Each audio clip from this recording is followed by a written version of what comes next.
비트코인의 하락폭 아직도 끝났다라고 볼 수 없습니다.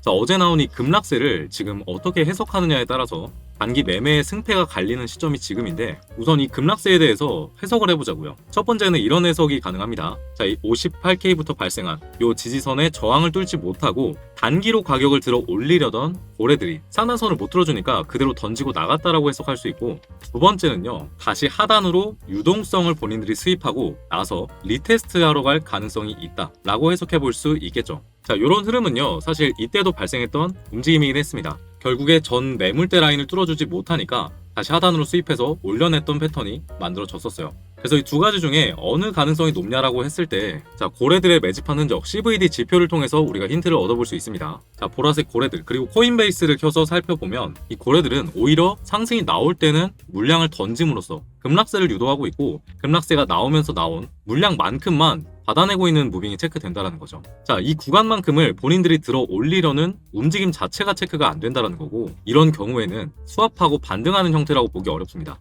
왜냐? 본인들이 직접 상승을 막으면서 밑에서 받고 있는 움직임이 만들어지고 있기 때문에, 이런 경우에 한번 더 빼서 바닥에서 물량을 매집하면서 평단가를 낮춰나가는 그런 전략까지 고려해야 되는 상황이고, 아직도 하락분을 대비해야 되는 상황이라고 봅니다. 그래서 단기 하락세가 남아있는 만큼 어디까지 빠질 수 있을까? 그리고 우리가 지금부터는 어떤 전략들을 가지고 대응해야 되는지 전부 준비해 왔으니까요. 좋아요 한 번씩만 눌러주시고 내용들 같이 보시죠.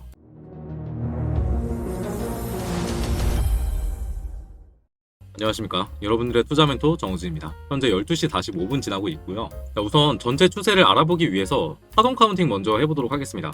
자, 82K부터 만들어졌던 흐름, 1파 하락분이 나왔고 2파 상승, 그리고 3파 하락분이 확장형으로 나왔고 4파까지가 끝나고 현재 5파 하락이 남아있는 상태다, 이렇게 카운팅을 해볼 수가 있겠고요. 그리고 현재 남아있는 이 5파 하락분의 세부 카운팅을 살펴보면 이 5파의 시작점부터 발생했던 흐름을 하나 체크해 볼 수 있습니다. 자, 이 하락분이 어떤 식으로 만들어졌냐면 이런 식으로 넓어지는 확장형 패턴으로 등장을 하게 됐어요. 자, 그에 따라서 이 세부 카운팅상 1파 하락분이 끝났고 2파 조정의 상승분이 0.618분까지 강하게 되돌리는 형태가 만들어졌지만, 결국에 이마저도 하락 5파동 구조 속에 갇힌 되돌림 구간이라고 봤었기 때문에 4시간 봉상 기존에 잡을 수 있었던 이런 추세선의 저항을 이용해서 저는 현재 65K 부근에 오름숏을 진입했던 상태였고요. 어제 영상에서도 그대로 맞고 죽는 자리라는 썸네일로 대응 방법에 대해서 잠깐 말씀을 드렸었죠. 자, 어제 영상 잠깐만 같이 보고 가시겠습니다. 마무리해 봅시다. 자, 그래서 현재 사이클에서 5파 하락분이 아직 남아있는 상태로 보고 있고요. 세부 카운팅상 1파 5-1파 하락분이 나왔고, 그리고 5-2파 상승분 또한 0.618 부근에서 맞고 빠지는 흐름이 나오면서 종료되었으며 하락 3파가 남아있는 상황이다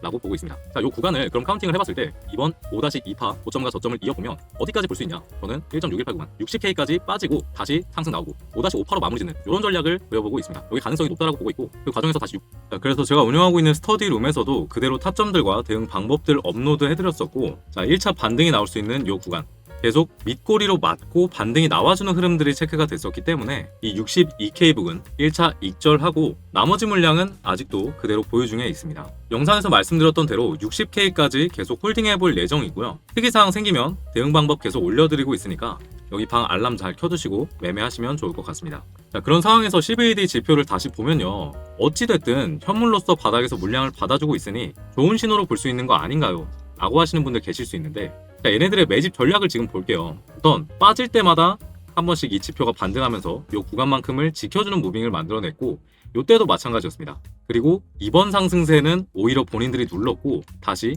바닥에서 받는 형태가 만들어졌죠. 자, 이 흐름을 첫 번째로 체크를 하고 코인베이스 프리미엄 지수를 보면요, 결국에 유출세는 계속 빨간색으로 음수를 가리키고 있다는 겁니다. 말 그대로 하락 물량만큼만 받았다라는 거죠. 자, 이런 경우에 아직까지 추세의 변곡을 예측할 수 없으며 다시 밑으로 빼서 매집할 가능성 또한 열려 있다는 겁니다. 실제 그 전략을 가져가고 있기도 하고요. 그래서 결국에 기관들도 안 들어오고 있고 단기로 상승을 견인했었던 고래들마저 이탈한 상황이라고 저는 보고 있기 때문에 당분간은 이 하락 5파의 구조 속에서 유동성 사냥 장세가 이어지지 않을까라고 볼 수 있겠습니다. 자, 그래서 여기서 만약에 반등이 나온다라고 해도 청산맵상 이 구간 있죠, 63K 부분, 이 노란색 개미들이 몰려있는 구간, 여기는 찍기만 해도 유동성 보너스를 흡수할 수 있는 구간입니다. 여기까지 찍고 빠질 가능성이 높다라는 거죠. 자, 여기 구간을 살펴보면 결국에 이 저항선입니다. 63K 부분 저항선 맞고 떨어지는 그런 무빙이 될 가능성이 전 높다라고 보고 있는 거죠. 반등으로 보기 어렵다는 겁니다. 여기 구간을 먹고자 지금 롱 진입을 하는 건 굉장히 좋지 않은 전략이라고 보고 있는 거고요. 오히려 이런 자리는 오름숏 타점으로 잡아볼 수 있는 그런 자리가 되는 거죠. 자, 그래서 상단에 맞고 떨어지게 됐을 때 유의미한 지지 구간은 딱 한 군데 있습니다. 62K 부근. 그리고 다음으로는 바로 60K 부근이거든요. 그렇기 때문에 손익비 관점으로 저는 오름숏 전략이 유의하다라고 보고 있는 거고, 82K부터 만들어진 하락 파동의 5파와 그리고 5파의 세부 카운팅상 1, 2, 3파의 하락분 또한 겹쳐있는 구간이기 때문에 당분간은 숏 관점을 가져가야 한다 라고 보고 있습니다. 마찬가지로 이 하락분만큼의 0.618 구간까지는 찍어줘야 이 하락 3파가 마무리되었다라고 볼 수 있으며 이후엔 잠깐의 반등이 나올 수 있겠죠. 그래서 이런 관점들로 매매를 하고 있고, 이렇게 발생하는 세부 흐름들 그리고 가능성 높은 자리들에서 미리 시나리오를 세워놓고 여기 자리들까지 왔을 때는 실시간 차트 구조와 데이터들 더블 체크되면 실시간으로 포지션 잡고 매매까지 해볼 수 있겠죠. 자, 지금 같은 경우에는 우선 1차적으로 이 62.2K 부근과 상단 저항들에서 어떠한 반응들이 나오는지 이 부분들 마찬가지로 스터디룸에 실시간으로 브리핑 해드리도록 하겠습니다. 자, 이렇게 영상에서 전체적인 자리들 봐드리고 있지만 이렇게 자리까지 왔을 때 그대로 진입하시는 분들도 사실 많이 계시진 않을 것 같아요. 차트의 구조는 계속 변화하고 영상을 시청하시는 분들도 각자 다른 시간에 시청하기 때문에 시점 매매 같은 경우엔 스터디룸에서 실시간으로 진행을 하고 있는 거죠. 자, 아직 참여하고 계시지 않은 분들은요, 영상 하단에 고정 댓글 링크 하나 올려놨습니다. 여기를 눌러서 입장해 주시면 되는데요. 누르게 되면 문자 메시지 페이지로 이동하게 될 겁니다. 따로 작성할 필요 없이 전송 버튼 누르시면 바로 신청이 완료가 되니까 제가 초대 링크 전부 보내드리겠습니다. 자, 다만 채널 활성화를 위해서 이렇게 스터디룸 운영하면서 노력하고 있는 만큼 여러분들께서 구독 한 번씩만 꼭 눌러주시고 입장하시길 부탁드릴게요.